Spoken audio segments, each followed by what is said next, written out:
Good morning, अस्सलाम वालेकुम। सबसे आगे मैं आपको कहेंगे खुशामदीद। मेरे साथ हैं मोहम्मद शुएब, मेरे साथ है सबीन फारूक। Good morning. कैसे हैं? कैसा आप?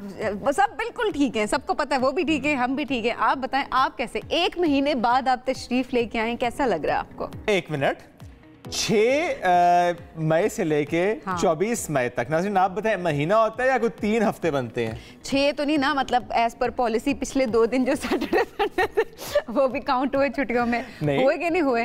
नहीं, do count that. Even then महीना नहीं बनता। या तो मुझे 1 हफ्ते आप और भेजें फिर। नहीं, मेरी बात सुनिए, देखिए इससे बेहतर ये था कि आप 3 हफ्ते की छुट्टी लेने के बजाय आप 1 महीने की छुट्टी ले रहे थे, क्योंकि 3 हफ्ते की छुट्टी है तो लोग आपको यही कहेंगे कि आप 1 महीने के लिए गायब थे। अच्छा, छुट्टी थी?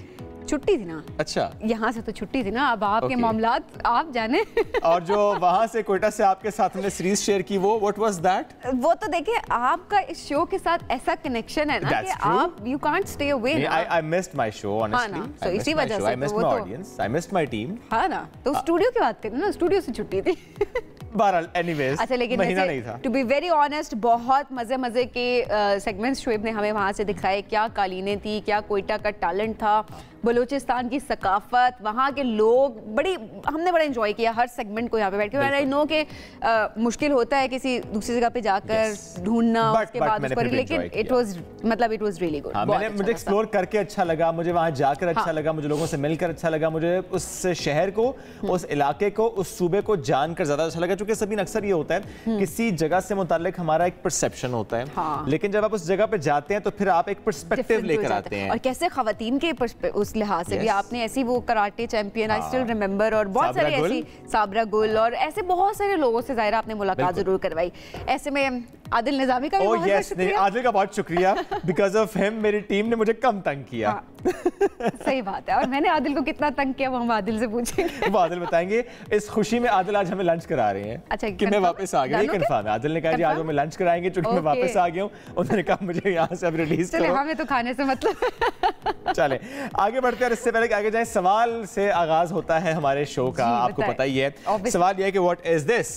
I don't know. अच्छा, ये वाकई नहीं पता, लोग भी बताइए क्या है। अच्छा, ये हम आए तो हमारे टेबल के पास पड़ा हुआ था और हमने बस उसको उठा के देखा है। अभी तक हम इसको फिगर आउट कर रहे हैं कि ये एक्चुअली है क्या। अंदर हाथ रखें। नहीं, मैं सांप नहीं है, हो सकता है बिच्छू, कोई कुछ हो, बिच्छू हो, सांप हो, कोई भरोसा भी नहीं आता। Only diamonds. एंड में क्या प्रैंक कर रहा था, मैं तो मजाक कर रहा था। रियली? Let me check. नहीं, वैसे ऑनेस्टली डर लग रहा है, लेकिन ऑनेस्टली कितने खूबसूरत है ये कल्चर की अगर बात देखें।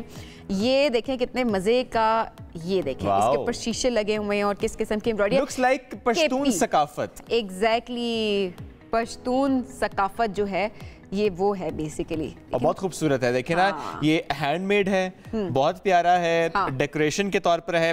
कहते एग्जैक्टली क्या है ये आप हमें जरूर बताइएगा आज हमें व्हाट्सएप करके।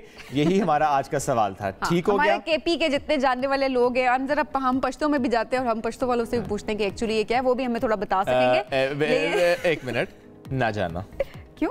वो कहेंगे हमारा ही था, गलती से ऊपर चला गया। जैसे मुझे कहीं से खबर ही आई थी कि उनके सेट से ये लाया गया यहाँ पे और वापस उनको किया नहीं है, तो इसलिए मैं कह रहा हूँ वापस देने वाले नहीं है आप। अच्छा, हाँ, ये हमने यहाँ पे इसको रख लिया पक्का। ये हमें बहुत पसंद आया। चलिए जी, आगे बढ़ते हैं नाजरीन, और अब बात करते हैं सूरज की। वैसे तो आंखें दिखा रहा है, उस पर बात आगे चलकर करेंगे, लेकिन आज सूरज खाना काबा के ऐन ऊपर होगा। यानी किबला के जो तयन होता है, जो दुरुस्त समत होती है, उसका तयन किया जा सकेगा। बिल्कुल जी, तकरीबन जो अगर देखा जाए सूरज सऊदी अरब में तकरीबन 90 डिग्री के जाविये पर होगा और पाकिस्तानी वक्त के मुताबिक 2:18 पर सूरज इस मकाम पर होगा। क्या बात है। यानी किसी और मुल्क से अगर आपने किबले का तयन करना है तो फिर आप जो टाइम अपने मुल्क के हिसाब से आप उसे देख लें, तो आप तयन कर सकेंगे। तो ये तो हो गया जनाब कैसे आज तयन हो सकता है। और सूरज ज़ाहिर खाना काबा के बिल्कुल ऊपर। अब जो हमने बात की थी कि सूरज आंखें दिखा रहा है, और ऐसे वैसे दिखा रहा है, सिर्फ पाकिस्तान को ज्यादा दिखा रहा है। पाकिस्तान को वैसे तो ओवरऑल अगर देखा जाए तो हर तरफ है, लेकिन पाकिस्तान को कुछ ज्यादा ही दिखा रहा है। कल का दिन पाकिस्तान में गर्म तरीन था। यानी जो लास्ट 24 आवर्स की मैं बात कर रहा हूँ कि दुनिया में सबसे ज्यादा जो गर्मी थी वो पाकिस्तान में थी। आलमी वेबसाइट है, उसके मुताबिक गुज़िश्ता 24 घंटों में पाकिस्तान दुनिया में सबसे ज्यादा गर्मी वाला इलाका रहा है। मोहनजोदड़ो दुनिया का सबसे गर्म तरीन शहर, दर्जा हरारत 53 डिग्री सेंटीग्रेड रिकॉर्ड किया गया। वाकई 53 ऑनेस्टली ओए होए होए। जैकबाबाद की बात की जाए उसमें पारा जो है वो 52 और इसके अलावा बाकी अगर इलाकों की भी अगर बात की जाए तो वहाँ पर भी तकरीबन 50, 45 मतलब 45 से लेकर 53 डिग्री सेंटीग्रेड। और ये देखें शुएब के 53 डिग्री सेंटीग्रेड जब आप कह रहे हैं तो वो तो सिर्फ टेम्परेचर है, उसकी फील कैसी बहुत ज्यादा होती है, उससे भी ज्यादा भी इस वक्त ज़्यादा हीट वेव है हम देख रहे हैं मुल्क के मुख्तलिफ इलाकों में, मुख्तलिफ शहरों में। अच्छा, तो बात हमने कल की है, लास्ट 24 आवर्स की हम बात करें, बट आइंदा जो हफ्ता है वो कैसा रहेगा, आज का दिन कैसा रहेगा, इस पर बात करना बहुत अहम है। तो चीफ मेट्रोलॉजिस्ट सरदार सरफराज साहब हमें ज्वाइन कर चुके हैं। सरदार साहब आपने वक्त दिया। सरदार साहब, लास्ट 24 आवर्स तो हमने ज़रा बताए हैं नाज़रीन को कि क्या हालात रहे पाकिस्तान भर के, स्पेशली हमने बात की मोइनजोदड़ो की जहां 53 डिग्री सेंटीग्रेड रहा। थोड़ा बताएं आज का दिन पाकिस्तान के लिए कैसा रहेगा? आज का दिन भी गर्म ही रहेगा जी। अगले ये तो जो हीट वेव है, जो सीवियर कंडीशंस थी हीट वेव की, यानी पिछली 23 मई से शुरू थी, वैसे तो 20 मई से शुरू हो गई थी हीट वेव, लेकिन उसमें ज़्यादा शिद्दत आई 23 मई के बाद जब टेम्परेचर 49, 50, 50 डिग्री, इस 50 डिग्री को छूने लगे एरियाज में, और फिर जैसे बताया 52.5 मैक्सिमम गया, और आज भी इम्कान यही है कि सिंध के चंद एक इलाकों में तो वही 50 से ऊपर ही चला जाएगा, और अगले 2-3 दिन इसी तरह की कंडीशन की, फिर उसमें 31 के बाद कुछ 1-2 डिग्री की कमी आ सकती है, लेकिन स्टिल हीट वेव और ये जून के पहले हफ्ते तक स्ट्रेच करती हुई दिखाई देती है। पंजाब के बेशतर इलाके, मैदानी इलाके जो हैं, और सिंध के बेशतर इलाके, और बलूचिस्तान के जनूबी अजला जो हैं उसमें बरेला डिस्ट्रिक्ट, केश डिस्ट्रिक्ट, मकरान और इस तरफ सिबिल और बारखान वगैरह और जो दूसरे मुल्क का इलाके हैं, ये तमाम गर्मी के रेट में हैं, और जून के यानी 5-6 जून तक एटलीस्ट दिखाई देता है कि ये हीट वेव एक तरह से प्रोलॉन्ग करेगी और गर्मी रहेगी।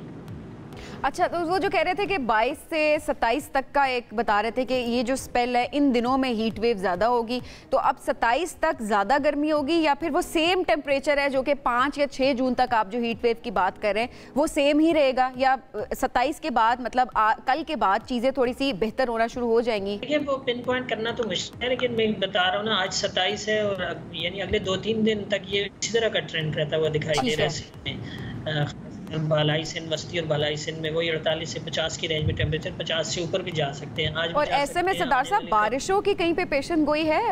हम अगर पहाड़ी इलाकों को भी बात करें, मैदानी इलाकों को भी, कहीं पर कोई बारिश की पेशन गोई है? देखिए, मैदानी इलाकों में तो कोई खास नहीं है इम्कान कहीं भी। यहाँ लाहौर और गिरदनवा में हो सकता है 3-4 जून में कोई आंधी चले, कहीं पर हल्की बारिश हो जाए। ऊपर अलबत्ता इम्कान है 4-5-6 जून को 4 से लेकर 6 के दरमियान गिलगित बल्तिस्तान में, केपी के जो शुमाली इलाके हैं और इस्लामाबाद इटसेल्फ में कुछ इम्कान हो सकता है 4-5 जून के आसपास कुछ कहीं पर आंधी चले, कहीं पर दरमियानी बारिश, लेकिन साउथ में कोई ऐसी बारिश का कोई खास इम्कान किसी जगह पर नहीं है।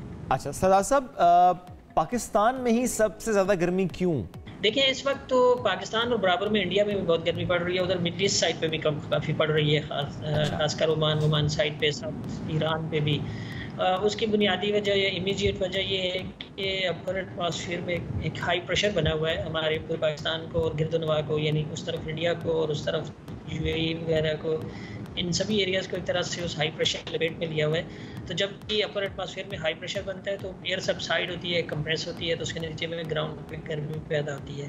तो जब तक ये हाई प्रेशर एक तरह से डाइल्यूट नहीं होगा, किसी मतलब आगे शिफ्ट नहीं होगा, शिफ्ट होने की 2 ही सूरत होती है, या तो वेस्टर्ली वेव अप्रोच करे तो वो इसको शिफ्ट करे, या फिर कोई बारिशों का ईस्टर्ली वेव कोई इनकर्शन हो, उसकी बारिशों का कोई वेव हो सकता है। तो जो कि अगले चंद दिन तक कोई ऐसी खातिर खा बारिशें नहीं है, स्वाई मैंने कहा अब एक्सट्रीम ना के, तो इस लिहाज से नीचे साउथ के एरियाज हैं इनमें तो गर्मी ही रहेगी, अभी गर्मी रहेगी, इसलिए एहतियात खुद करनी होगी। सरदार सरफराज साहब बहुत शुक्रिया, साथ मौजूद थे। हम नाज़रीन कहेंगे कि गैर ज़रूरी तौर पर घरों से बाहर ना निकलें, स्पेशली दिन को 12 से लेके 2:30-3 बजे तक। ये ऐसा एक टाइम स्लॉट होता है जिसमें बहुत ज़्यादा गर्मी होती है, तो कोशिश करें कि ना निकलें।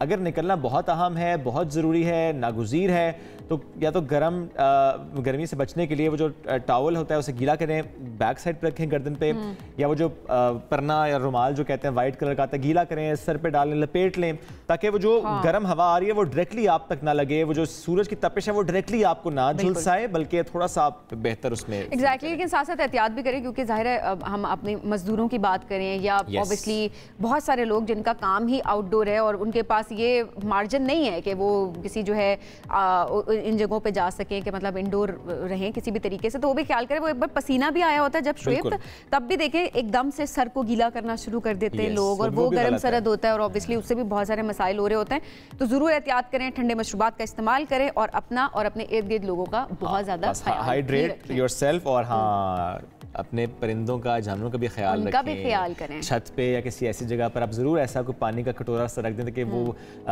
परिंदे अब ये ना समझे कि ये तो जानवर है, ये तो गर्मी बर्दाश्त कर लेगा, इसको तो गर्मी लगेगी नहीं। जानवर निढाल है। हम कुछ जू के मनाजिर भी देख रहे थे किस तरह से वहाँ पे जानवर परेशान है। लाहौर जू हो, कराची जू हो, वहाँ पर हमने यही देखा। लाहौर चिड़ियाघर की हम बात जरूर करेंगे यहाँ पर, जहाँ पर इंतजामिया ने जानवरों को इस गर्मी से बचाने के लिए, हीट स्ट्रोक से बचाने के लिए, महफूज रखने के लिए स्टेप्स लिए हैं। एग्जैक्टली, वहाँ पर उन्होंने बर्फ जो है वो प्रोवाइड की है कि बर्फ में वो जिस तरह देखें इस वक्त शेर भी हम देख रहे हैं कि वो बर्फ को ही चाट रहा है और बर्फ वहाँ पे रखी है, और इसके अलावा ठंडे पानी से बार बार उनको नहलाया जा रहा है। वहाँ पर टब्स रखे जा रहे हैं जिससे वो अपने आप को ठंडा रख सके। तो जाहिर है उन्हें ग्लूकोज भी दिया जा रहा है, विटामिन्स भी दिए जा रहे हैं। अब जिस तरह सीलिंग फैंस होते हैं, पेडिस्टल फैंस होते हैं, वो सब लगाए गए हैं, बर्फ दी गई है। देखें जिस तरह आप दिखा भी रहे हैं, आपको बर्फ चाट भी रहे हैं, थोड़ी खा भी रहे हैं, क्योंकि ज़रा गर्मी बहुत ज्यादा है। और इसके साथ साथ उनको शेडोज प्रोवाइड किए जा रहे हैं, जो कि बहुत अहम है। तो इस तरह के जो इंतजामात हैं जाहिर है वो किए जा रहे हैं। इट्स अ गुड स्टेप, क्योंकि जब भी हम जू की बात करते हैं, वो चाहे किसी भी शहर की बात हो, पाकिस्तान में हमेशा ये कह रहे होते हैं ख्याल नहीं रखा जा रहा होता है। तो अब ये एक बड़ी अच्छी चीज़ है कि ख्याल रखना शुरू कर दिया गया है, तो इसको भी हाईलाइट करना बहुत ज़रूरी है ताकि बाकी शहर भी, बाकी लोग भी अपने जानवरों का, परिंदों का इसी तरीके से ख्याल रख सकें। ज़्यादा से ज़्यादा ख्याल रखना चाहिए। अच्छा, वो जो हम बात करें ना माहौलियाती तब्दीली जिसके असर में है इस वक्त पूरी दुनिया, अब ऐसे में जब पूरी दुनिया मुतासर हो रही है, तो उससे में कई ममालिक जब हम देखते हैं कि वो ज़्यादा मुतासर, तो मैक्सिको की हम बात आज करते हैं कि किस तरीके से मैक्सिको मुतासर हो रहा है। गर्मी की शदीद लहर है वहाँ पर, और इस दौरान एक तूफ़ान भी आया है। अब तूफ़ान ऐसे आया कि इतने ओले पड़े कि पूरा का पूरा शहर जो है, उसकी गलियाँ, उसकी सड़क, उसकी इमारतें ढक गए, बर्फ से ढक गए। हाँ, वो ऐसे लग रहा है जैसे बर्फ है, एक्चुअली वो बर्फ नहीं है, वो जरा ओले हैं। हाँ। लेकिन साथ पानी देखे ना कि कितने तेज बारिशों से, कितना तेज, ज़ाहिर है इससे नुकसान कितना ज़्यादा हुआ, गाड़ियों को नुकसान हुआ, साथ साथ इंफ्रास्ट्रक्चर जो है वो बुरी तरह से मुतासर हुआ है। घरों को भी देखा जाए, ऑब्वियसली दुकानें, वहाँ पर बिजली के खंभे और बहुत सारी और चीज़ें अगर देखा जाए तो वो मुतासर होती नजर आ रही हैं। ये ओले नहीं, ये गोले हैं। गोले मैं इसीलिए कह रहे थे कि वो आप इसमें डिफ्रेंशिएट नहीं कर पा रहे हैं कि ये बर्फ़ पड़ी है वहाँ पर या फिर ओलों की एक बरसात हुई है। इतने बड़े बड़े ओले, ये देखें किस तरह गाड़ियों को तबाह किया हुआ है। तो ऐसे जो मनाजिर देखने को मिले कि आप ये इमेजिन कर रहे हैं कि इतनी शदीद गर्मी और अचानक से वो बर्फ हो जाए पूरी सड़क, तो बिल्कुल ये क्लाइमेट चेंज है जी, ये इसकी हम बात कर रहे होते हैं। It's very scary. अभी आपने देखा कि कल भी हमने देखा था कि किस तरह से आए दिन खबरें आ रही होती है टर्बुलेंस की। टर्बुलेंस की कि जहाज़ में, अब कल की भी बात की जाए तो एक और खबर भी आ रही थी कि दोहा से प्रॉबेबली जो फ्लाइट जा रही थी उसकी बात हुई है, वहाँ पर भी टर्बुलेंस इतनी ज़्यादा थी कि कुछ लोग वहाँ पर ज़ख्मी हो गए। सो ये खबर, ये क्लाइमेट चेंज है जिस पर बात करना बहुत ज़्यादा ज़रूरी है कि ये हम इसको तबाही की तरफ ले गए और अभी ये हाल है। तो जो माहिरीन ये बात करते हैं कि अगले कई सालों में क्या हालात हो जाएंगे, चीज़ें शायद हमारे अपने कंट्रोल में नहीं रहेंगी। इसमें मुझे लग रहा है कि ग्लोबल लेवल पे लीडर्स को बैठना चाहिए और इस हवाले से इस पे बात करनी चाहिए। बैठते भी हैं, बात भी होती है, इम्प्लीमेंटेशन नहीं होती। बात है इम्प्लीमेंटेशन की, एज एन इंडिविजुअल लेवल भी कलेक्टिव एफर्ट्स भी होनी चाहिए ताकि इसमें हम मैनेज कर सकें। Exactly. आगे बढ़ते हैं, और एक और फुटेज है जो कि बहुत वायरल हो रही है, वो श्रीलंका से हुई है। अच्छा। जहाँ पर अनोखे डाकू सड़कों पर निकले हैं। आपने ऐसे डाकू पहले नहीं देखे होंगे। अच्छा। सूंड वाले डाकू देखे? सूंड आप दिखाएं जी, हमें फौरन दिखाएं, हम किन सूंड वाले डाकू दिखाएं जी। ये मुसाफिरों को रोकते हैं और जबरदस्ती खाना मांगते हैं। सूंड होती है हाथी की, क्लैरिफाई कर दे अभी आप देखें। वो देखें तो सही, वो किस तरह से जाते हैं और रोकते हैं और खाना मांगते हैं। कोई खाना दिए बगैर गुजर नहीं सकता यहाँ से। अब ये इनको कहा गया जी डाकू हाथी। सड़क के दोनों तरफ खड़े होते हैं, यानी ये कच्चे के डाकू नहीं, ये पक्के के डाकू हैं। और ये मतलब गाड़ियों को गुजरने नहीं देते, वहाँ से गाड़ियों को रास्ते में ही रोक लेते हैं और उसके बाद जब तक आप उन्हें खाना प्रोवाइड नहीं करते वो वहाँ से उनको जाने नहीं देते। बिल्कुल। अच्छा, ये जो हाथियों की ये हैबिट है, हाँ। इसका आगाज हुआ है जब से मुसाफिरों ने अपना बचा कुचा खाना सड़क किनारे फेंकना शुरू किया, तो जरा आपने उनकी आदत खराब की। हाँ। और जब आदत खराब कर दी तो उन्होंने कहा अब हम खुद तो नहीं ढूंढेंगे खाना, जो यहाँ पर आएगा हमारे लिए खाना लाएगा। अब वो खुराक की तलाश में इसी तरह से आते हैं, वो जंगल नहीं जाते, हाँ। सड़क पे आते हैं और कहते हैं टूरिस्ट जो आएगा खाना लेकर आएगा। लेकिन शुएब, माहिरीन ये बात करते हैं कि ये जो मामला है अभी, जिस तरह ये आदी हो गए, ये जो खुराक है ये हाथियों की सेहत के लिए भी ठीक नहीं, और ऑब्वियसली अगर इंसानों की बात की जो वहाँ से गुजर रहे हैं उनके लिए भी एक तरह से खतरनाक बात है। जिस तरह अभी विजुअल्स भी हम देख रहे थे कि कैसे बच्चे बैठे हुए थे और वहाँ पर वो जाने नहीं देते, बिकॉज अगर खाना नहीं मिल रहा, जो खाने के आदी हैं, तो ऑब्वियसली वो जानवर है वो अग्रेसिव हो सकता है। हाँ, और याद है जब कुछ दिन पहले ट्रेल 5 पे हमने जाके वो बात भी की, वहाँ पे लोगों से भी बात की, जो अवेयरनेस मैन थे, उन्होंने भी ये कहा कि जो बंदर हैं उनको आप खाना ना दें, ये केले वेले मत दें उनको, वो खुद जाएंगे खाना खा के आ जाएंगे। आप पता है उनकी हैबिटेट है, दे नो कि उन्हें क्या खाना है, और ऑब्वियसली वो अभी तक जिंदा हैं तो वो उसी खाने पे जिंदा है ना। खुद खाने की तलाश करनी भी चाहिए ना, आप ना अपनी ये जिम्मेदारी डालें, इससे वो आपके फिर और करीब आते हैं, फिर नुकसान भी सब जाता है। चलो आगे बढ़ेंगे नाज़रीन, हमें बहुत सी खबरें और शामिल करने, बहुत से मेहमान साथ मौजूद होंगे, लेकिन अभी लेंगे एक ब्रेक। Stay with us. आज हमारे साथ एक ऐसे मेहमान मौजूद हैं जिन्होंने माजूरी को शिकस्त देने के लिए क्या है बड़ा कारनामा सर अंजाम दिया है, और अब उनका हक है इस कारनामे पर उनको दाद दी जाए, उनको सराहा जाए। और वैसे हम ये करते भी, हमारे सेगमेंट्स होते हैं कि टैलेंटेड या जो दूसरों के लिए काबिले मिसाल काम करते हैं, लोगों को हमेशा आपका प्लेटफॉर्म है और ये प्लेटफॉर्म हमेशा आपके लिए हाजिर है। तो जहाँ भी हम देखेंगे ना कोई अच्छा काम करे, कुछ है, तो हम उसको जरूर कांटेक्ट करेंगे या लोग हमें जरूर बताएंगे और हम उनको यहाँ पर बुलाते हैं। जी, आज हमने किनको बुलाया? अच्छा, हम बात करें जी university of engineering and technology Mardan के एक स्टूडेंट हैं मोहम्मद दाऊद, और उनके एक साथी हैं, तालिब इल्म है, वो भी फैज़ान अख्तर। इन्होंने मिलकर जो खुसूसी अफराद हैं उनके लिए एक ऐसी व्हील चेयर बनाई है जो आप खुद कंट्रोल कर सकते हैं। यानी एक ऐसा उन्होंने इसमें इंटरवेंशन किया कि एक बैंड सा पहनाया जाता है, और जो आप सोच रहे होते हैं व्हील चेयर पे बैठ के कि अच्छा व्हील चेयर आगे जाए या मुड़ जाए, राइट या लेफ्ट या बैक, तो बेसिकली आपके दिमाग से आप उसको ऑपरेट कर सकते हैं। आपकी सोच है कि व्हील चेयर राइट हो जाए तो वो जो सेंसर है फौरन उसको डिटेक्ट कर लेंगे और आपकी व्हील चेयर राइट की तरफ जाना शुरू हो जाएगी। बिल्कुल। अच्छा, इसमें सभी ने एक बात और है ना, अक्सर हम ये देखते हैं ना व्हील चेयर में कि अच्छा एक नॉब या बटन्स होते हैं कि अच्छा आप उसे प्रेस करते हैं अगर आपने खुद ऑपरेट करनी है तो, लेकिन किसी का हाथ भी ना हो, वो ना कर सके फिर तो क्या करेगा? तो उसके लिए ये ज्यादा है ना कि आप सोच रहे हैं और आपके दिमाग से आप उसको ऑपरेट कर रहे हैं और वो उसके बाद उस लिहाज से वो डायरेक्शन में जा रही है। बिल्कुल, यानी थोड़े से इंडिपेंडेंट, मैं ये नहीं कहूँगा मुकम्मल, लेकिन थोड़े से आप इंडिपेंडेंट फील करते हैं। देखिए, जिसके पास कुछ नहीं है उसके लिए तो कितनी इंडिपेंडेंसी होगी, ये बड़ा मैटर करता है। और स्पेशली ये सोच आना, ये बहुत बड़ी बात होती है कि आप खुद अगर मतलब ठीक है हम तो चल फिर रहे हैं, और अक्सर हम ऐसे लोगों के लिए सोच नहीं रहे होते कि आप उनको किस तरह से फैसिलिटेट कर सकते हैं। तो ये सोच आना, ये एक बहुत बड़ी बात होती है। अब ये प्रोजेक्ट किया है जी मोहम्मद दाऊद ने। बिल्कुल, तो आज साथ मौजूद हैं। अस्सलाम वालेकुम दाऊद, कैसे हैं? वालेकुम सलाम, ठीक ठाक। दाऊद, कैसे ख्याल है कि अच्छा यही प्रोजेक्ट करना है और इस तरह की व्हील चेयर डिज़ाइन करनी है कि वो खुद ऑपरेट हो दिमाग से? देखिए, पहले अगर हम देख लेना तो हमारी मार्केट में दो किस्म की व्हील चेयर्स हैं। पहले वो व्हील चेयर होती थी जो आप हाथों से उसको वो कर लेते हैं ना, फिर आपके पास जॉयस्टिक वाली आ गई है, फिर हमारे पास एक स्पेशल पेशेंट होता है क्वाड्रिप्लेजिक पेशेंट। वो एक ऐसा पेशेंट होता है ना कि वो उसका ब्रेन काम करता है लेकिन बाकी बॉडी इसकी पैरालाइज्ड होती है। तो फिर ऐसे पेशेंट क्या करेंगे, तो उन पेशेंट्स को टारगेट करके हमने ये व्हील चेयर डिज़ाइन की है।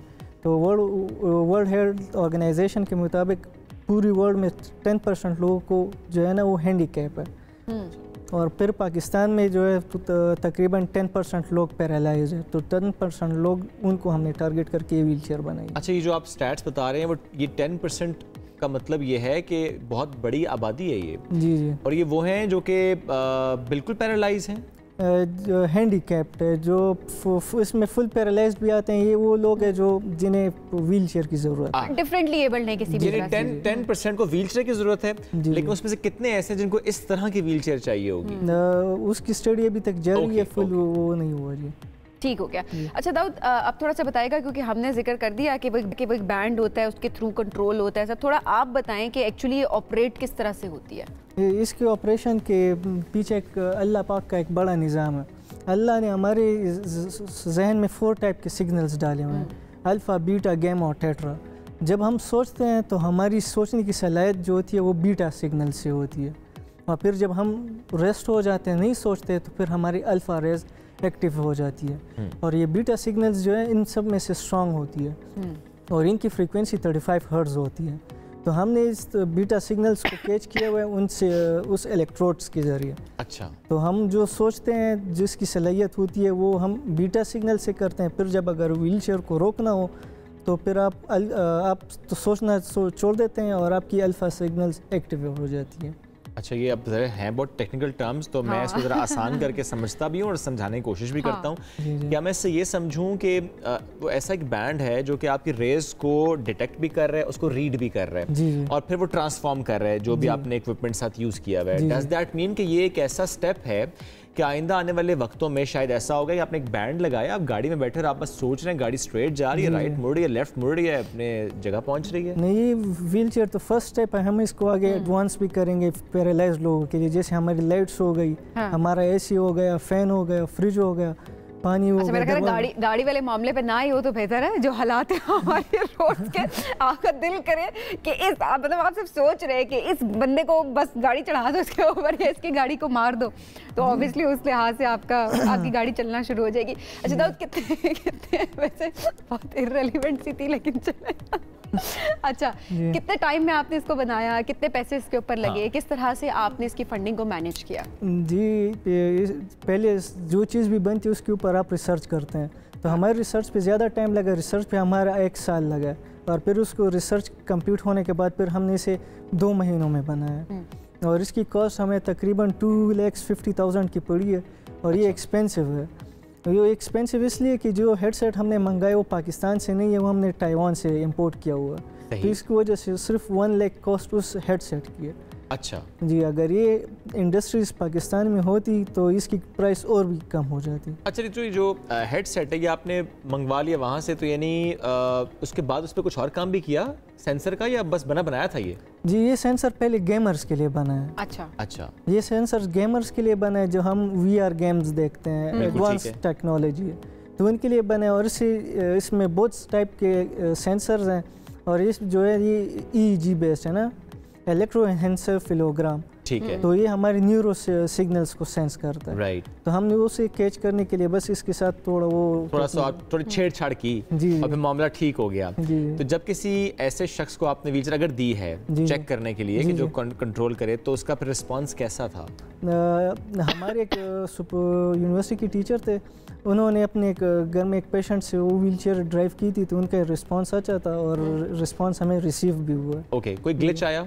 नहीं, कोई ग्लिच नहीं आया। अभी हम वो कर रहे हैं कि इसको आगे एडवांस कर लिए, तो ये पहली प्रोटोटाइप है और हम है स्टूडेंट, तो हमारे लिए 250 बड़ी ह्यूज अमाउंट है। अगर हम 5, 6, 10 व्हीलचेयर इस तरह बना ले फंड्स के ज़रिए या कोई स्पॉन्सर करके, तो हम इसको हॉस्पिटल में वो कर सकते हैं कि हाँ इस पर एक्सपेरिमेंट कर सकते हैं कि हाँ पेशेंट्स कैसे चल सकते हैं। इसमें हमने 2 मोड ऐड किए हुए हैं। अच्छा, एक ब्रेन मोड है और एक जॉयस्टिक भी इसके साथ लगाया हुआ है। okay. अगर हम नॉर्मली देख लें, हमारे यहाँ मार्केट में जॉयस्टिक वाली व्हीलचेयर 6 लाख की पड़ती है, जो लग्जरी वाली हो। अच्छा, तो 6 लाख की पड़ती है और इसमें हमने जॉयस्टिक भी लगाया हुआ है। हम ये 2.5 लाख की पड़ रही जी, हमें ये अच्छा है, कॉस्ट डिफरेंट हो गई इसमें, बल्कि कॉस्ट खासी मैनेज हो गई।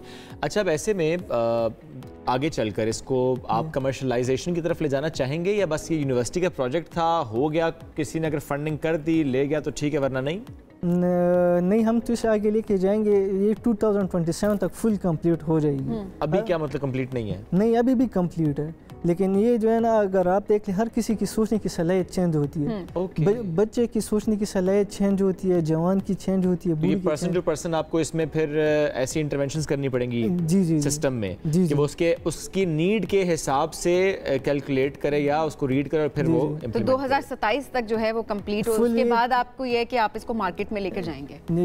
अभी तक ये है कि अगर आप इस व्हीलचेयर को चलाएंगे तो मैं आपकी जो डेटा होगी वो मैं उस कंप्यूटर के जरिए उनमें इंस्टॉल करूंगा। मैं नहीं चलाऊंगा, क्योंकि मुझे अब शक हो गया है कि आपने कुछ ऐसा लगाया है कि मेरा दिमाग पढ़ लेगा, तो मैं नहीं चाहता कि मेरा कोई दिमाग पढ़े। अच्छा, वैसे आपको एक एज होगा। आप देखें ना सबीन, वो जो कह रहे हैं रीड करें, हमें क्या पता हमारे दिमाग से क्या कुछ पढ़ ले आपका ये बैंड। सही बात है, वैसे है कि ये तो प्राइवेसी ब्रीच हो गई। नहीं, प्राइवेसी ब्रीच नहीं हो सकती। अगर हो सकती थी तो नहीं, वैसे ऑनेस्टली ऐसे बैंड्स पे अगर और काम किया जाए कि सिर्फ आपने बैंड लगाया हो, जिसमें लाइट डिटेक्टर्स होते हैं, जी, अब ऐसे इस बैंड को लगाया जाए तो आप तो पढ़ लेंगे कि बंदे के दिमाग में क्या चल रहा है। तो वो फुल एडवांस वो ये काम खराब हो रहा है। नहीं, खराब ये टेक्नोलॉजी काम खराब कर रही है। नहीं, खराब नहीं कर रही। आप ब्रेन सिग्नल को कैच करना बड़ा मुश्किल होता है। जैसे बेजान चीज़ को आप बता रहे हो कि आप फॉरवर्ड आ जाओ, बैकवर्ड चले जाओ, एक बेजान चीज़ के साथ बात करना, नहीं, वो बिल्कुल जो ज़रूरत है वो तो उसमें तो कोई दोहराई नहीं है। हम सिर्फ उसके फ्यूचरिस्टिक पर्सपेक्टिव से बात कर रहे थे। अच्छा, आई रिमेंबर कराची में भी 4-5 साल एक स्टूडेंट थी, उन्होंने बनाई थी, बिकॉज मैंने उस वक्त उनके साथ शूट भी किया, हमने वो चलाई भी थी। उसमें थोड़े ग्लिचेस भी थे, वो बैंड थोड़ा बहुत प्रेस करना पड़ता था। तो आपने ये भी चेक किया कि पाकिस्तान में कहीं और इस तरह का काम हो रहा है, इस तरह की व्हीलचेयर बन रही है, और वो किस तरह से उन्होंने बनाई है? क्योंकि ज़ाहिर है अगर पहले से काम हुआ है तो रेपुटेशन तो नहीं होनी चाहिए, फिर तो और एडवांसमेंट की तरफ जाना चाहिए। जी, ये पाकिस्तान में बनी भी है, और हमारे इसमें एडवांस फीचर ये है कि जो पहली बनी थी, आप अगर उसको देख लें तो आप सोचते हैं कि मैंने आगे जाना है। अच्छा। तो 1 मीटर या 0.5 मीटर आगे चली जाके फिर वो स्टॉप हो जाती थी। फिर आपने दोबारा सोचना होता कि मैंने फिर से आगे जाना है। तो हमारी वाली व्हील चेयर का ये एडवांस फीचर है कि आप हेडसेट लगाए और आप बस सोचें कि मैंने आगे जाना है, तो ये जाती रहेगी जब तक आप सोचते रहेंगे। चलें, ये बड़ा ज़बरदस्त काम है जो आप कर रहे हैं, जिस मर्जी लेवल पे अभी ऑब्वियसली आप एडवांसमेंट की तरफ इसको लेकर भी जाएंगे। रियली होप के इदारे इसको सपोर्ट भी करें किसी भी तरह से, क्योंकि अगर तो ये 2027 तक की जो बात हो रही है, होपफुली उससे पहले हो जाए, उस लेवल तक ये पहुंच जाती है, तो सोचे जितने लोग हैं जिनको इसकी ज़रूरत है उनको इसका कितना ज़्यादा उनके लिए सहूलत हो जाएगी। दाऊद, बहुत शुक्रिया प्रोग्राम में ज्वाइन करने के लिए, और फैजान का शुक्रिया हम यहीं से अदा करते हैं, because he is not here with you, but ज़ाहिर मिलके काम किया, मिलके काम किया दोनों का शुक्रिया। एक का वैसे, एक का वर्चुअली। एग्जैक्टली। ब्रेक लेंगे, ब्रेक से वापस आते हैं, साथ रहिए। थोड़ी सियासी उमूर पर गुफ्तगू करते हैं, क्योंकि ज़ाहिर है इस वक्त जो सबसे ज़्यादा बात इस वक्त भी और ख़ास से टाइम से यही हो रहा है कि अच्छा मुज़ाकरात होंगे नहीं होंगे, होंगे तो कैसे होंगे, कौन कोशिश करेगा, कौन पहल करेगा, कौन रिस्पांस कैसा देगा। बयान आते हैं, उसमें बहुत सी बात होती है, लेकिन संजीदा कोशिश होती नज़र आती नहीं है। नून लीग और पीपल्स पार्टी ने एक बार फिर कहा ज़रूर है कि मुज़ाकरात करते हैं, वो कहते हैं हम पेशकश कर रहे हैं, लेकिन क्या सिर्फ ये कह देना कि हमने पेशकश की है, क्या ये काफ़ी है? चूंकि फिर सवाल होता है क्या ये रस्मी कार्रवाई है या पसे पर्दा कोई संजीदा कोशिश हो रही है, कोई लोगों को दिखाने के लिए? क्योंकि लोगों की तरफ से आते हैं कि हुकूमत की तरफ से ऑब्वियसली ये स्टेप लेना चाहिए, उनकी तरफ से दावत देनी चाहिए, तो प्रोबेबली हो सकता है कि अपेरेंटली ऐसा किया गया हो। दूसरी साइड पे सभी जो पीटीआई ने भी ज़्यादा कमेटी तो बनाई, लेकिन उस पर भी फिर ये राय दी जाती है कि वो कमेटी जो बनाई वो फिर सियासी हलकों से मुज़ाकरात नहीं कर रहे। हाँ, तो वो उनकी तरफ से ऐसी बातचीत तो सामने आई है ना। अच्छा, ऐसे में 9 मई के 8 मुकदमात साल बाद दोबारा से बने हैं शामिल कुरैशी साहब पे। उसको जाहिर है उस लिहाज से गिरफ्तार वो ऑलरेडी हैं, लेकिन आज जाहिर है इन 8 मुकदमात में भी वो कहते हैं कि मतलब 1 साल बाद आप नए मुकदमात दर्ज करें, ये हो क्या रहा है? जाहिर है इस पे सवाल। लेकिन ऐसे में पीटीआई तर्जुमान ये बात कहते हैं कि शाह महमूद कुरैशी की किसी भी मुकदमे में गिरफ्तारी का कोई जवाब नहीं बनता। जिन मुकदमात में गिरफ्तारी डाली गई है उनमें अदालत ने उन्हें जमानत दे रखी है ऑलरेडी। ऐसे ही अच्छा, इसमें एक बात और भी है, साबिक सदर आरिफ अलवी साहब ने एक ट्वीट की है और उन्होंने कहा है कि आइंदा कुछ रोज में प्रेशर कुकर फट जाएगा, नुकसान पाकिस्तानियों को भुगतना पड़ेगा। नहीं, वो कहते हैं नुकसान उन पाकिस्तानियों को भुगतना पड़ेगा जिन्होंने पाकिस्तान के अंदर रहने का फैसला कर दिया। अब ये एक जाहिर है, अगर देखा जाए तो फॉर्मर प्रेसिडेंट की बात हो रही है और उनकी तरफ से अगर कोई ऐसी स्टेटमेंट सामने आ रही है तो इसके क्या मायने हैं और किस वजह से जाहिर है इसको उन्होंने कहा है, क्योंकि उनकी तरफ से रिस्पॉन्सिबल स्टेटमेंट ही सामने आनी चाहिए, वो लोग फॉलो करते हैं, सबकी तरफ से आनी चाहिए। But obviously former president obviously लोग एक्सपेक्ट भी कर रहे हैं ना कि एक स्टेटमेंट, तो किस पर्सपेक्टिव में उन्होंने ये बात की। और इसके अलावा डिफेमेशन बिल की अगर बात हम करें उस पर भी बहुत सारे सवालात उठ रहे हैं कि ये कानून किस तरह से पास किया गया है, किसको लूप में रखा गया और किसको नहीं लूप में रखा गया। तो आज जरा इस पूरे हवाले से हम बात करते हैं। हमारे साथ इस वक्त मौजूद है पीटीआई के सीनियर रहनुमा हैं जी हुमायूं अहमद साहब। अस्सलाम वालेकुम सर, कैसे हैं आप? वालेकुम अस्सलाम। पर ये सबसे पहले मुज़ाकरात के पर्सपेक्टिव से ज़रा बताइएगा इस मरतबा, क्योंकि अब यही बात आ रही थी, ये हुकूमत को पहल करनी चाहिए। हुकूमत कहती है कि एक बार फिर कह दिया, नून लीग ने कह दिया, पीपल्स पार्टी ने कह दिया कि मुज़ाकरात के लिए वो तैयार हैं आप लोगों से। अब क्या कोई संजीदगी दिखाई दे रही है आप लोगों की तरफ से भी और उन लोगों की तरफ से भी? बिस्मिल्लाहिर्रहमानिर्रहीम, इय्याका नाबुदु व इय्याका नस्ताईन। देखिए, मुझे लगता है हुकूमत जो है ना वो एक प्रोग्राम मुज़ाकरात से बहुत इम्प्रेस्ड है। अच्छा, वो मुज़ाकरात नहीं करना चाहते, वो मजाक कर रहे हैं। सिंपल सी बात है, आपका घर है, मैं आपके घर चोरी करता हूँ और वो सारी चीज़ें मैं अपने पास रखता हूँ और फिर आपको उधर ही बुलाता हूँ कि आओ नेगोशिएट करो, आओ बात करो। आप आओगे उधर? कभी नहीं आओगे। आपने अगर नेगोशिएशन करने हैं ना तो उसके लिए आपको सीरियस होना पड़ेगा। सीरियस होने का मतलब ये है आपको बाज़ चीज़ें एडमिट करनी पड़ेंगी जो आपने गलत किए हैं। उस एडमिशन के बाद हम ये कहते हैं कि हर एक गलती करता है। तो जब आप ट्रूथ कर लेते हैं उसके बाद नेक्स्ट स्टेप आ जाता है रिकंसिलिएशन का। उसके लिए हर एक तैयार है। लेकिन अगर आप मुझे कहें कि यार मैं गवर्नमेंट से बात कर लूं, तो मैं गवर्नमेंट को रिकग्नाइज ही नहीं करता कि ये लेजिटिमेट गवर्नमेंट है, मैं उनके साथ क्यों नेगोशिएट करूं?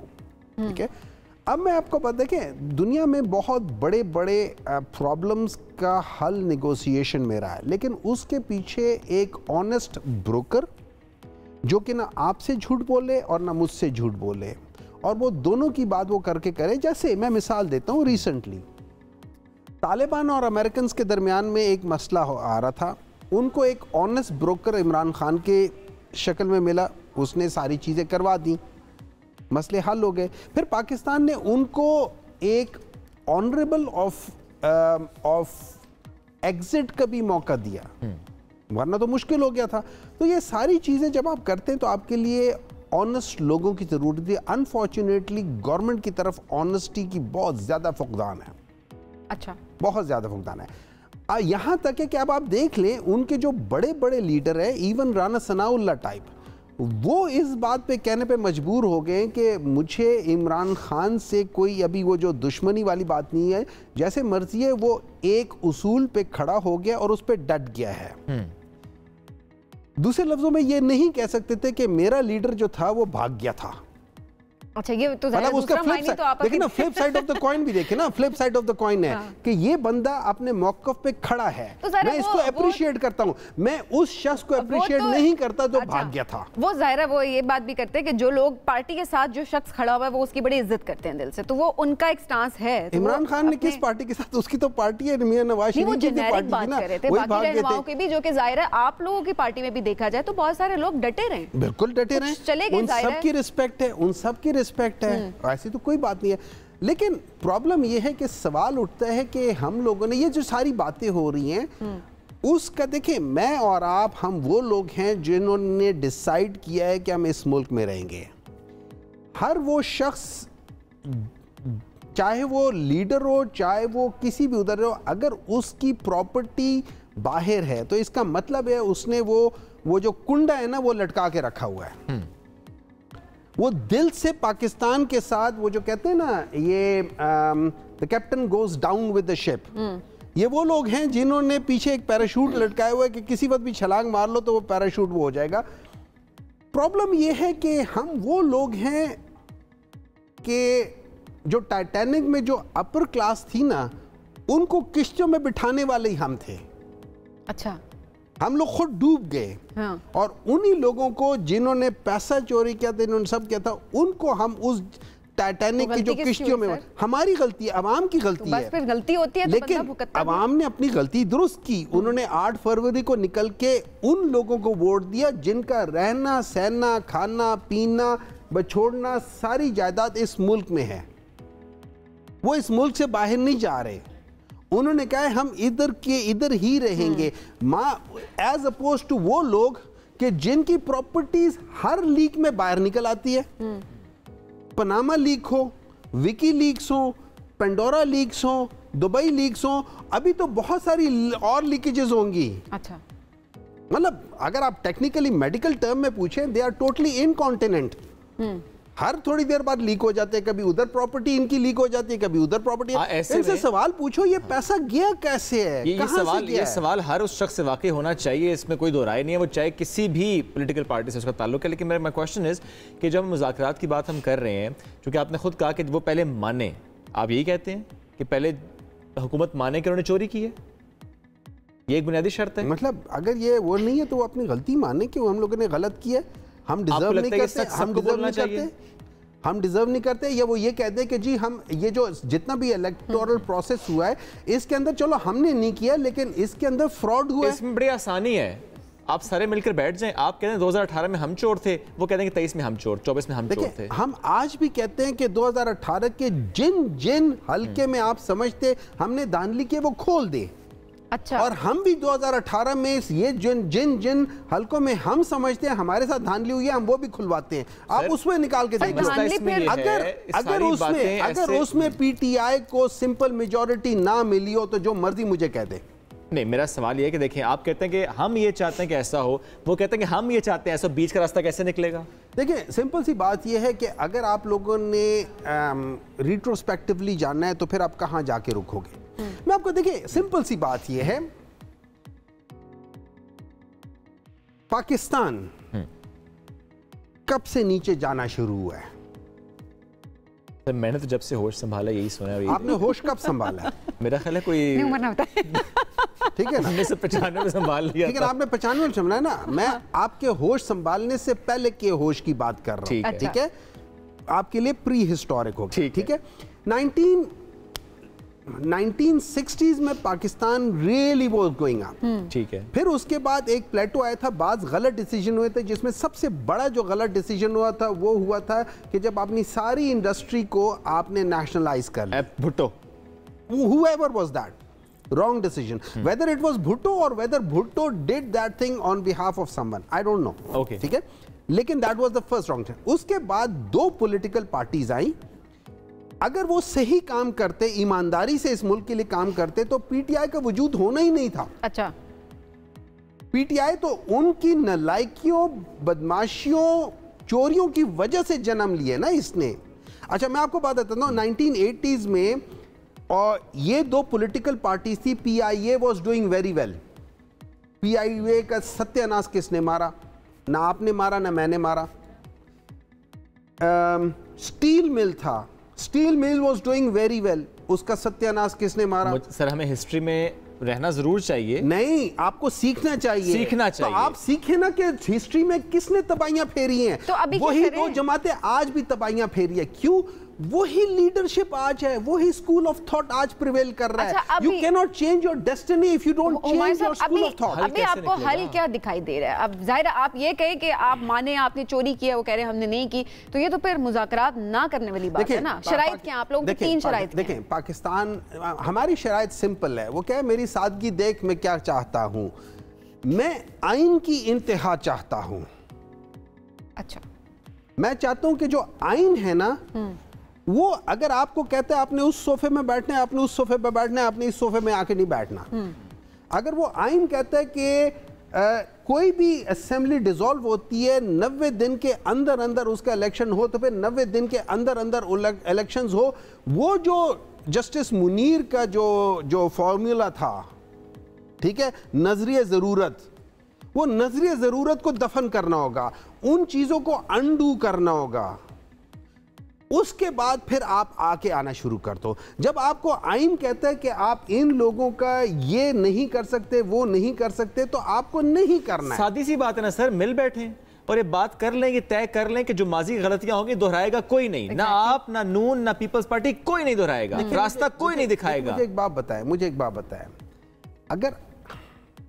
अगर हम आइन की पासदारी करें, मुझे उनसे या किसी से मिलने की जरूरत ही नहीं है।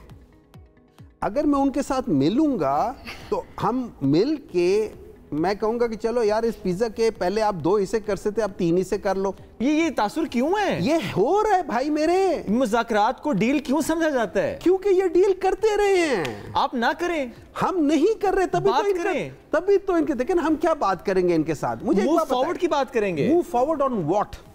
On principles, on what on constitution. Tell me exactly constitution. नहीं, but ये बात करनी पड़ेगी। हम कर रहे हैं। कब हुई बात? हमने कहा है कि कॉन्स्टिट्यूशन पे आके बात करो। हमने कहा है इलेक्शंस को फ्री, फेयर एंड ट्रांसपेरेंट करो। क्या फिर वाकई मुलाकात हो सकती है अभी? सवाल ये क्या वो आइन को चाहते हैं? मिलेंगे तो बात होगी ना सर। नहीं, आइन को चाहने के लिए मुझे मिलने की जरूरत ही नहीं है। It's a document. देखिए, इस तरह है, आप कहो कि मैंने सुन ले, आप एक गाड़ी आपने खरीदी, उस गाड़ी के साथ मैनुअल है, आप मेरे पास आ जाते हो, मैं मैकेनिक हूँ, आप कहते हो कि यार ये गाड़ी कैसे चलती है, मैं आपको बताते हूँ इस बटन को इस तरह दबाओ, इस तरह 2 बटन में आपको गलत बता देता हूँ कि दबा दो।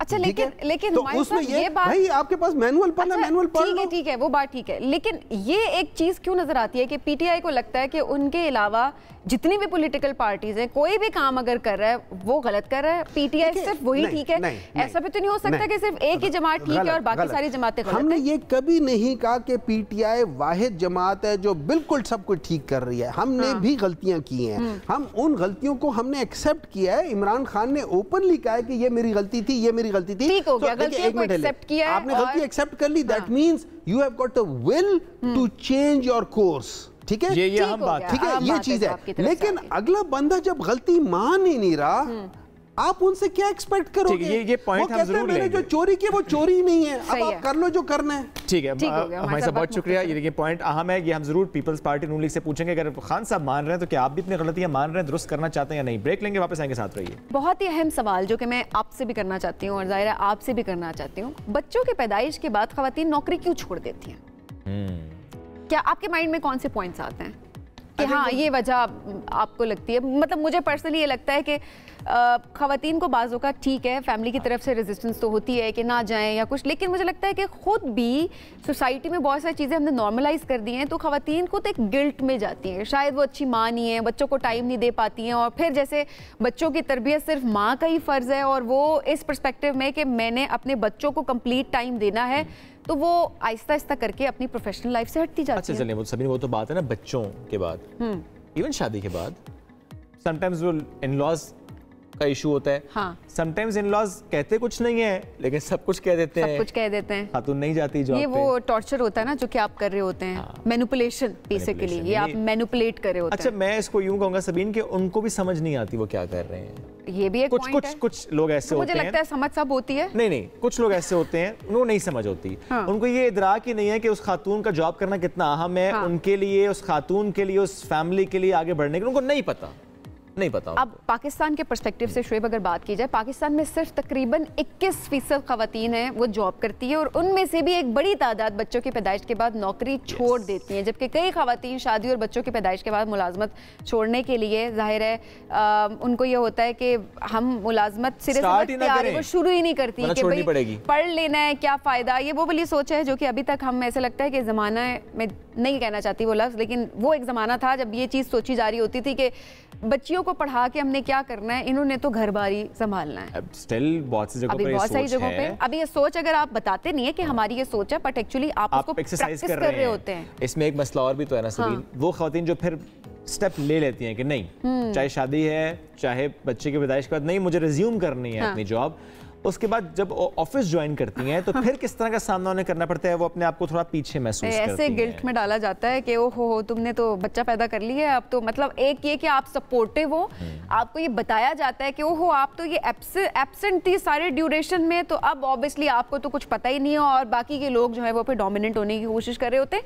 ये हम अपने इर्द गिर्द देखते हैं। हालांकि वो जो छुट्टियां हैं वो एक खातून का राइट है, अपने हक को एक्सरसाइज करते हुए, वो अपना हक लेते हुए, लेकिन तब भी वो गिल्ट में होती है क्योंकि उनके ऊपर ये कहा जा रहा था कि एक एहसान है जो आप उनके ऊपर कर रहे हैं कि जी ये आपको तो हमने छुट्टियां दी हैं, हालांकि वो छुट्टियां उनका अपना राइट है। उनका राइट है। एनीवेज ये हमारा मौजूद ज़ाहिर है, आप हमें कॉल भी कर सकते हैं कि किस फेज से आप इस वक्त गुजर रहे हैं, क्या आप सोचते हैं, क्या आप करना चाहते हैं, क्या चैलेंजेस हैं जो आपने फेस किए, और अगर ऐसे में कोई ऐसी स्टोरी भी हो जो हमें बताएं कि चैलेंज ज़रूर आया था लेकिन मैंने इस तरीके से इसको ओवरकम किया, तो डू शेयर योर स्टोरी। और आज हमारे साथ दो ऐसी खवातीन मौजूद हैं, अपनी अपनी उनकी कहानी भी है, अपने अपने उनके चैलेंजेस भी हैं। हमारे साथ एक ऐसी खातून मौजूद हैं, मीडिया से उनका ताल्लुक था, ज़रा ऑन कैमरा वो काम करती थी, शादी के बाद उन्होंने छोड़ दिया। अब वो क्यों छोड़ा, खुद से सोच के छोड़ दिया कि मैनेज नहीं होता, फैमिली ने कहा, या उसके बाद जब वो माँ बनी तो उनको लगा कि अब मैं ज्वाइन नहीं कर सकती, उनकी बात भी करेंगे। और चार्टर्ड अकाउंटेंट हैं, उन्होंने क्या सोच के एक ब्रेक लिया, चूँकि बच्चे की पैदाइश के बाद उस तरह का ब्रेक नहीं, लेकिन हाँ बच्चा जब 3 साल का तो उन्होंने ब्रेक लिया, यानी वो 3 साल तक उन्होंने मैनेज किया, फिर उन्होंने एक ब्रेक लिया। वो ब्रेक लेने के बाद जब उन्होंने रिज्यूम किया तो उनके चैलेंजेस क्या थे, आज हम इस पर बात करेंगे। तो जो मैंने पहला जिक्र किया आपसे, जो मीडिया पर्सन सिद्रा सत्ती, उन्हें वेलकम करते हैं। अस्सलाम वालेकुम सिद्रा, कैसी हैं आप? वालेकुम सलाम, बिल्कुल ठीक, आप सुनाएं? So good to have you. Thank you. और उनके साथ हमें ज्वाइन किया साइमा शफीक ने, चार्टर्ड अकाउंटेंट है। वैसे भी जिस वक्त वो चार्टर्ड अकाउंटेंट बनी थी, मैंने उनसे पूछा, उन्होंने कहा उस वक्त टोटल 900 लोग थे पूरे पाकिस्तान, कितना मुश्किल होता है, और she was one of them, और फिर भी उन्होंने ब्रेक ली। अस्सलाम वालेकुम, कैसी हैं आप? वालेकुम अस्सलाम, I am fine, thank you. Great. Sidra आपसे स्टार्ट करते हैं, ब्रेक लिया और फिर रिज्यूम नहीं किया?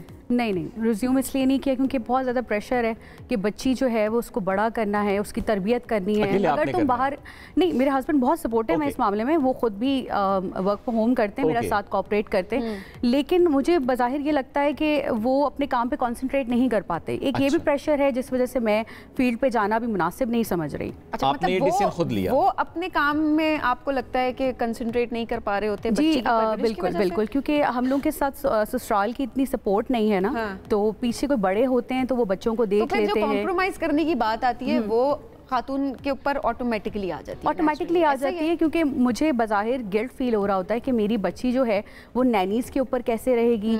और कुछ मेरे दिमाग में सोसाइटी ने इस तरह से डाल दिया है ना कि आप बाहर निकलेंगी तो पीछे नैनीज़ ऐसी होती हैं, ये होता है, वो होता है। तो कहीं कुछ तरह से एक तो सोसाइटी ही उसने इम्पोर्टेंट रोल प्ले किया है मेरे माइंड में फीड करके, और तभी मैं रिज्यूम भी नहीं कर पा रही हूँ। ऑटोमेटिकली जो मैं बात करी थी ना शुएब, इससे पहले भी हम जो जिक्र कर रहे थे कि पढ़े लिखे लोग हैं बट चीजें इतनी नॉर्मलाइज हो गई हैं कि वो मसला आपको मसला अब लगता ही नहीं है कि अगर मर्द और खातून की जॉब अगर डिस्टर्ब हो रही है तो खातून ने चाहे जितनी मर्जी पढ़ाई की हो अपने करियर बनाने के लिए, पिछले माँ बाप ने इतने पैसे भी लगाए हो, अपनी इतनी एफर्ट हो, एट द एंड कॉम्प्रोमाइज खातून को करना पड़ता है, मर्द को नहीं करना। मुझे लगता है कि अगर आपके जो इन लॉज होते हैं वो आपका साथ दें तो फिर हस्बैंड वाइफ को इस गिल्ट में पड़ना ही ना पड़े ना।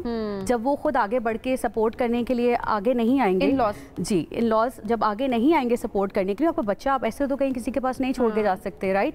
तो पीछे कोई ऐसा बंदा जो ट्रस्ट वर्दी हो उसके पास आप अपना बच्चा छोड़ के बाहर जाएंगे। तो अगर देखा जाए तो वो तो मियाँ बीवी की ही जिम्मेदारी होती है ज़्यादा, अगर देखा जाए तो। अगर इन लॉज पे आप वो जिम्मेदारी मुसल्लत नहीं कर सकते किसी भी तरह से, क्योंकि बच्चा प्यार करने के टाइम पे वो लेकिन अगेन ना वो रिस्पॉन्सिबिलिटी सपोर्ट बहुत, लेकिन रिस्पॉन्सिबिलिटी आप नहीं ऐड कर सकते ना शुएब। अगर कर दें तो अच्छी बात है, लेकिन अगर नहीं करते तो मतलब ये भी होता है कि हम, मुझे लगता है कि वर्क प्लेसेस पे हमें बच्चों के लिए डे केयर रखना चाहिए। अनफॉर्चुनेटली मीडिया में डे केयर नहीं है ना, ये भी तो मीडिया क्या कहीं पर भी आप देखें बहुत कम जगह जहाँ पे टेक केयर्स हैं, जहाँ पे फैसिलिटेट। मेरी जॉब इस तरह की थी कि मुझे 11 बजे भी अगर 10 बजे भी जाना है कवरेज के लिए तो मुझे जाना है। तो पीछे मुझे बताएं मेरी बच्ची की जिम्मेदारी कौन लेगा? अगर मेरे इन-लॉज मुझे सपोर्ट नहीं करेंगे तो फिर मैं किसके पास अपनी बच्ची छोड़ के जाऊंगी? ये बाकी चैलेंज है। साइमा की तरफ आते, साइमा क्या सोच के चार्टर्ड अकाउंटेंट बनी थी कि अच्छा एक करियर होगा, प्रोफेशनल ग्रोथ होगी, यही सोचा था? डेफिनेटली यही सोचा था। पेरेंट्स ने बहुत मतलब सेक्रीफाइस किया, अपना कंफर्ट मेरे भाई ने, मेरे पेरेंट्स ने बहुत किया, और मैं एक मुकाम तक पहुंची। जिस टाइम में पहुंची वहाँ उस टाइम तक 1000 फीमेल्स भी हमारे मुल्क में नहीं थी चार्टर्ड अकाउंटेंट। 2018 में मैंने क्वालिफाई किया। Then I join a multinational. अभी तो मीडिया की बात हो रही थी ना, मीडिया में नहीं है। मल्टी नेशनल से मतलब कहते हैं कि हमारे मतलब वो ग्लोबल स्टैंडर्ड्स हैं सारे पाकिस्तान में, लेकिन स्टिल नहीं है।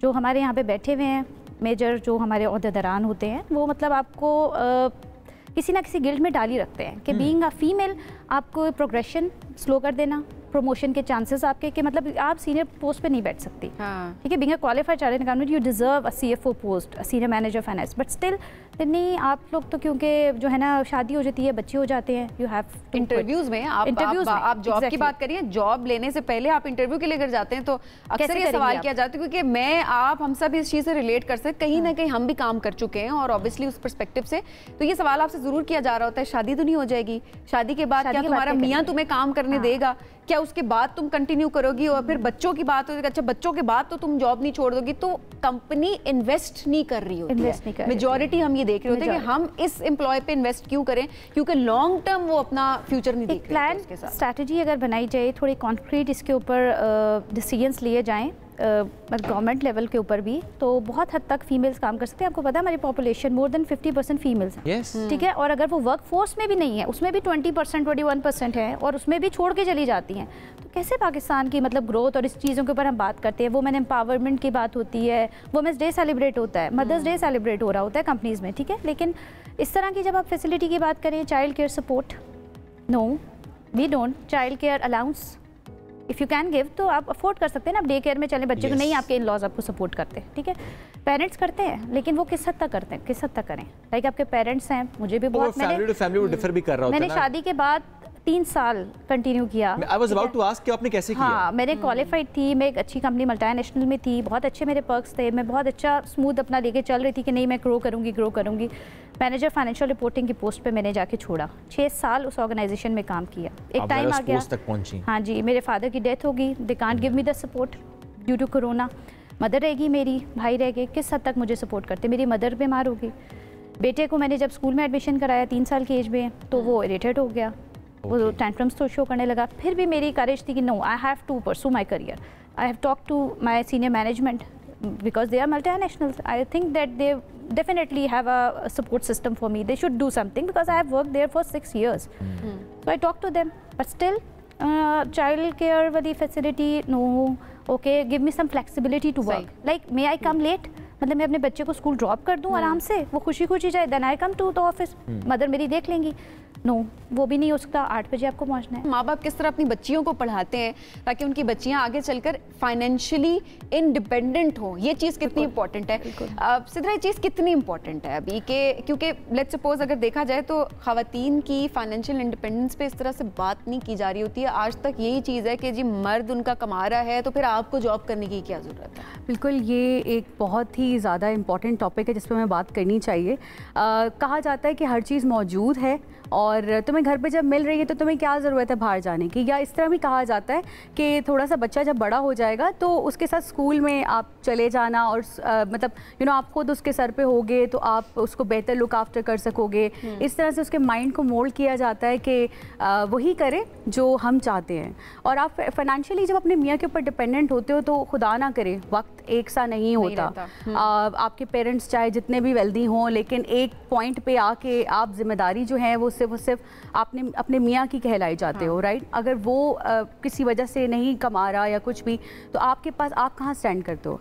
खातून जब इतने टाइम के बाद रिज्यूम करती है तो वो कहाँ स्टैंड करती है। अच्छा, मेरे सामने शोएब ऐसे भी केसेस हैं कि डोमेस्टिक वायलेंस के केसेस होते हैं, क्योंकि ज़ाहिर है बच्चे होते हैं, वो खातून मजबूर होती है कि वो उसी घर में रहे, वो मारपीट बर्दाश्त करे। क्यों? अपने बच्चों के लिए। वजह क्या होती है कि जाहिर सी बात है आप बच्चों को लेकर अलग हो जाते हैं, आपके पास वहाँ पर घर पे रहने के लिए, अपने सिस्टम रन करने के लिए आपके पास पैसे नहीं हैं।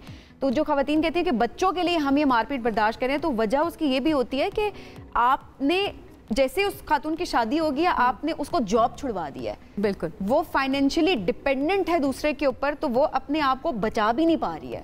लेकिन आजकल के दौर में there are plenty of opportunities जो आप घर पे बैठ के भी कर सकते हैं, लेकिन घर पे बैठ के करने के लिए भी आपको टाइम और सपोर्ट चाहिए, राइट। क्योंकि एक बच्चा है, ही इज़ मेसिंग अराउंड और शी इज़ मेसिंग अराउंड, तो you need someone to look after that kid.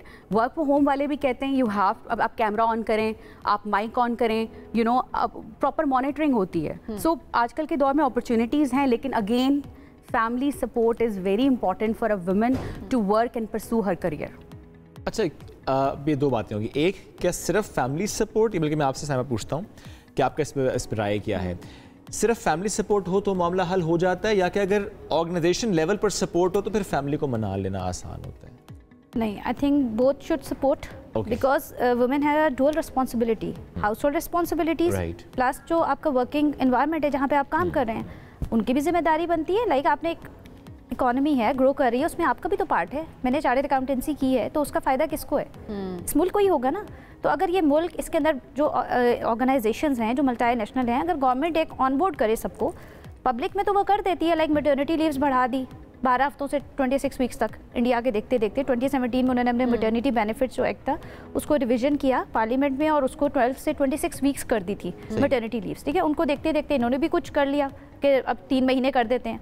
लेकिन बाकी चीज़ों को भी तो करें, जिसना वहाँ पर फ्लेक्सिबल है। वर्क फ्रॉम होम वाली ऑप्शन है, 2-3 दिन आप वर्क फ्रॉम होम कर लें। होम है, आपने खुद का स्कूल छोड़ के आ जाए, 15-20 मिनट का डिले हो जाएगा। लाइक मैंने यहाँ तक रिक्वेस्ट की कि मुझे सिर्फ 15-20 मिनट मेरा हो जाएगा, बच्चे को मैं स्कूल से ले आऊँ, दिन में थोड़ी देर के लिए यहाँ रख लूँ ऑफिस में। मतलब आप लोगों ने बाकी आप जिम बना सकते हैं, आप सब कुछ कर सकते हैं। फीमेल के लिए चाइल्ड केयर सपोर्ट नहीं दे सकते, ठीक है। तो आई थिंक ऑर्गेनाइजेशन और इस पर गवर्नमेंट हमारी एब्सोल्युटली लॉज हो एंड इम्प्लीमेंटेशन हो कि कोई भी इदारा है उसमें डे केयर सेंटर मैंडेटरी होना चाहिए। लेकिन 3 महीने की ब्रेक से क्या होगा? पोस्टमार्टम डिप्रेशन की बारे में दैट्स अ बिग प्रॉब्लम। 2 साल तक औरत को अपनी डिलीवरी के बाद वापस अपने एक फेज में आने में लगता है, और वो जो 2 साल के अंदर उसको घर के अंदर चैलेंजेस हैं, वर्क के चैलेंजेस हैं। मैं समझती हूँ जो काम करी औरत उसको चैलेंजेस डबल हो जाते हैं।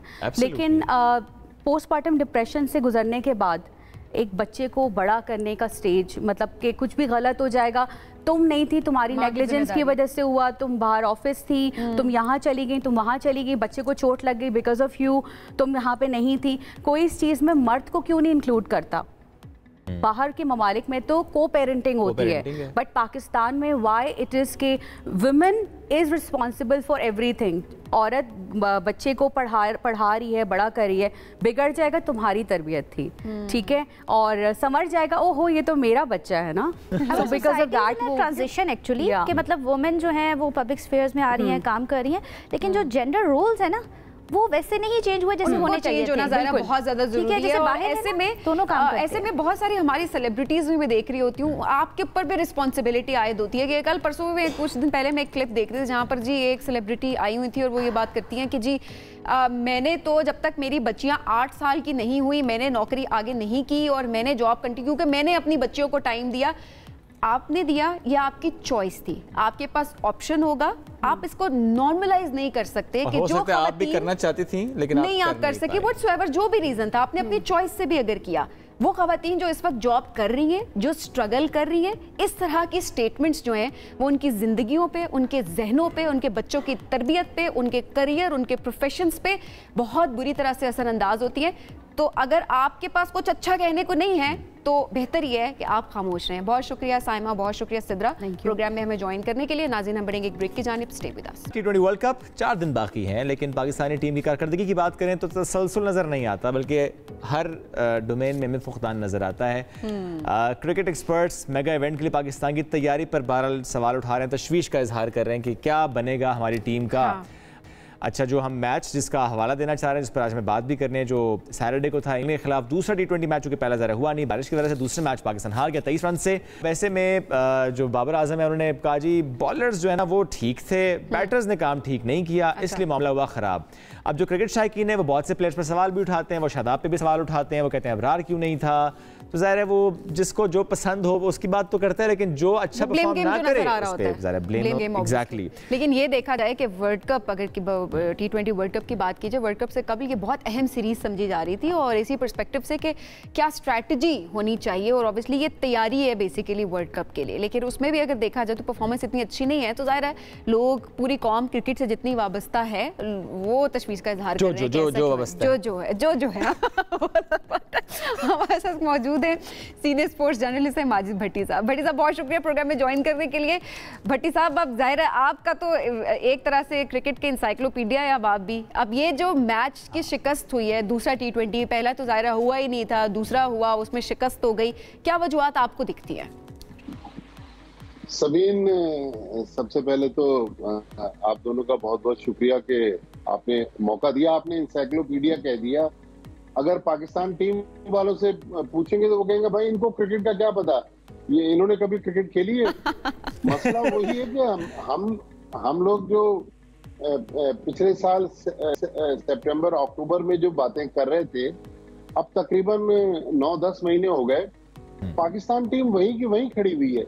देखिए, मेरा जो बाबर आजम नो डाउट दुनिया का बहुत बड़ा बैट्समैन है, वर्ल्ड क्लास बैटर है, लेकिन उसकी कप्तानी पे जो सवालात हैं, जो हमने एशिया कप में सितंबर में बातें की थी, आज हम जून शुरू होने वाला है 2024 में, वो सारी बातें वहीं की वहीं। अब पिछले मैच की अगर हम बात कर लें तो इमाद वसीम को जब बाबर आजम ने पहला ओवर दिया, उस वक्त जॉन्स बटलर चार्ज कर रहे थे, उन्होंने पहला ओवर अच्छा किया, कप्तान ने अगले ओवर में उनको हटा दिया। तो भाई आप बार बार वही गलतियां कर रहे हैं। और फिर मैं बार बार ये बात कह रहा हूँ कि ठीक है, कई बार होता है कि बहुत सारी पिचेस पर आप बड़ा स्कोर नहीं कर सकते, लेकिन टीम लाइक्स इंग्लैंड जहां आप 183 चेस करने जा रहे हो, 160 रन बनाकर तो फिर मैच नहीं जीता जा सकता। आपको अब अपने गियर को चेंज करना पड़ेगा। अब इंटरनेशनल क्रिकेट की डिमांड है कि आप 180 बनाए, 190 बनाए, 200, बल्कि अब तो देखें 240 भी मैचेस में हमने देखा कि वो डिफेंड हो जाता है। फिर अगर हम ओपनिंग की बात कर लें, साइम अयूब को मुसलसल मौके दे रहे हैं। देखिए, नौजवान प्लेयर है, बच्चा है, अभी उसका बहुत कैरियर पड़ा हुआ है। आप उसको ईगो का मसला बनाकर खिला के उसके कैरियर से खेल रहे हैं। मेरा ख्याल में साइम अयूब को अब आराम देने की जरूरत है। यहाँ पर या तो मोहम्मद रिजवान के साथ उस्मान खान को लेकर आए, बल्कि जो अब एक दानिशमंदाना ऑप्शन है जिसके बारे में बहुत सारे क्रिकेटर्स भी बात करते हैं कि आप दोबारा अपनी गलती को मान लें, आप रिजवान और बाबर आजम की जो ओपनिंग जोड़ी है उस पर आ जाएं। फिर देखें क्यों नहीं आ रहे रिजवान और बाबर की जोड़ी। बहुत से स्पोर्ट्स एनालिस्ट ये बात करते हैं, क्यों नहीं कर रहे? शुएब, अभी स्टार्ट में सबीन कह रही थी ना कि इंसाइक्लोपीडिया, तो पाकिस्तान टीम में भी बड़े इंसाइक्लोपीडिया बैठे हुए, वो कहते हैं कि जी हमारे पास जो दिमाग है वो शायद पाकिस्तान के इस 24-25 करोड़ आवाम में ऐसे ज़हीन लोग नहीं है। मैं आपको छोटा सा किस्सा सुनाऊं। हमारे साथ अक्सर शोज करते हैं पाकिस्तान के former test fast bowler Sikander Bakht, वो एक दिन बता रहे थे कि जब वो पाकिस्तान टीम के असिस्टेंट कोच थे, कुछ साल 12-14 साल पहले की बात बता रहे थे, तो उन्होंने एक बड़े प्लेयर को बताने की कोई कोशिश की कि भाई आप ये गलती कर रहे हैं, आप ऐसा कर ले, तो वो प्लेयर कहने लगे भाई आपने मुझसे ज्यादा क्रिकेट खेली है। तो अगर इन लोगों को आप बताने की कोशिश करेंगे तो वो यही कहेंगे कि भाई आपने कितनी क्रिकेट खेली है, आप तो टीवी पे बैठकर ठंडे कमरों में तबसरे करते हैं, आप तबसरे करने थे, हमें क्रिकेट खेलने थे। अच्छा। लेकिन आजकल की जो क्रिकेट है, देखिए हर आदमी क्रिकेट जानता है और जो बेसिक चीजें हैं हर आदमी कह रहा है कि भाई साइम अयूब को आराम दे दे, उनकी बहुत करियर पड़ा है, बाद में उनको मौका मिल जाएगा। उस्मान खान को ले आए, बाबर या रिजवान से ओपन करवा लें, फिर शादाब खान, आपके पास अबरार बैठा हुआ बाहर। हाँ, शादाब की जगह अबरार को लेकर ये बहुत शायकीन कह रहे हैं, और शादाब से मुतालिक बाबर ने कह दिया कि नहीं वो it was just a bad day. देखिए बैड डे तो एक दिन होता है ना, बट वो शेख रशीद अक्सर कहते थे ना every day is not Sunday. तो ये यहाँ तो शादाब यहाँ 55 रन दिए, आयरलैंड में एक मैच में शायद 54 रन दिए थे, उनको ऑलराउंडर बनाने की कोशिश कर रहे हैं। वो अच्छे प्लेयर हैं, उनकी सलाहियतों से किसी को इनकार नहीं है, लेकिन जब प्लेयर की बुरी फॉर्म लगी हो तो आप उनको जिम्बाब्वे, आयरलैंड या अमेरिका के खिलाफ भी खिला देंगे तो वो स्कोर नहीं कर सकते। Exactly, इसी तरह जी।